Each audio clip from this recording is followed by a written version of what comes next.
Place à présent à notre série Un lieu des histoires consacrée cette semaine à la commune de Volxheim dans le Bas-Rhin, village d'à peine 1 millier d'habitants où il y a pourtant de belles histoires à raconter. Isabelle Michel et Marie-Christine Lang.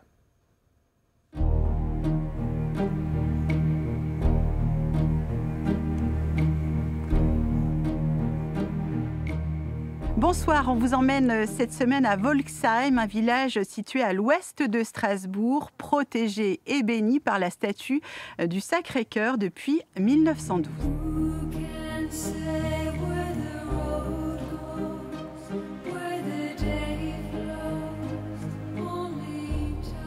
À 111 ans, la statue du Sacré-Cœur n'a jamais autant brillé. Installée sur la falaise calcaire du Horn 2 ans avant la Seconde Guerre mondiale, elle domine le vignoble. Vers 1910, Henri Klotz, le fils de Gustav Klotz, qui était donc l'architecte de la cathédrale vers la fin du XIXe siècle, entretient une correspondance avec le curé Sensenbrenner, donc le curé de Volxheim, et tous les deux suivent avec intérêt les travaux de la basilique du Sacré-Cœur de Montmartre à Paris et partagent tous les deux une grande dévotion pour le Sacré-Cœur. À l'époque, les habitants avaient encore le secret espoir d'échapper à la guerre que l'on sentait proche. Sur son socle, des paroles de paix. La statue a été achetée à Paris et elle a été acheminée en train jusqu'à la gare d'Avolsheim. Et depuis la gare d'Avolsheim, elle a été hissée sur la colline par 6 chevaux. Et ensuite, elle a été montée sur son socle et inaugurée le 21 juillet 1912.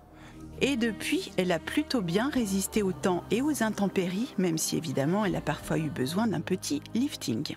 Elle a été redorée une première fois dans les années 1950, une deuxième fois dans les années 1980 et une troisième fois en 2012 pour son centenaire. On lui a refait une beauté et elle a été redorée sur place. C'est vrai que c'est un site assez unique et qui se veut peut-être le pendant du Sacré-Cœur de Montmartre à Paris qui domine Paris et ici donc le Sacré-Cœur de Volxheim qui domine la plaine d'Alsace.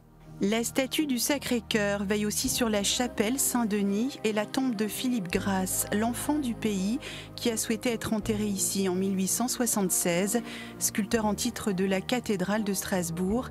Il est également l'auteur de la statue du général Kléber.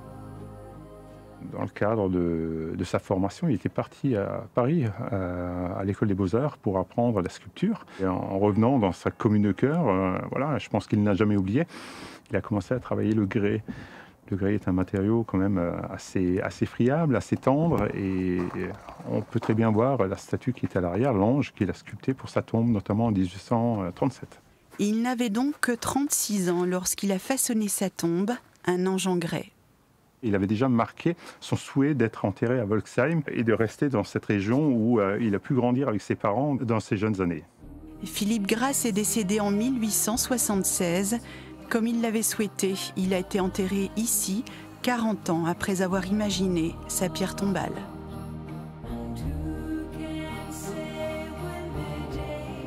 Et demain, nous vous emmènerons dans les vignes. Nous parlerons notamment d'agriculture biodynamique.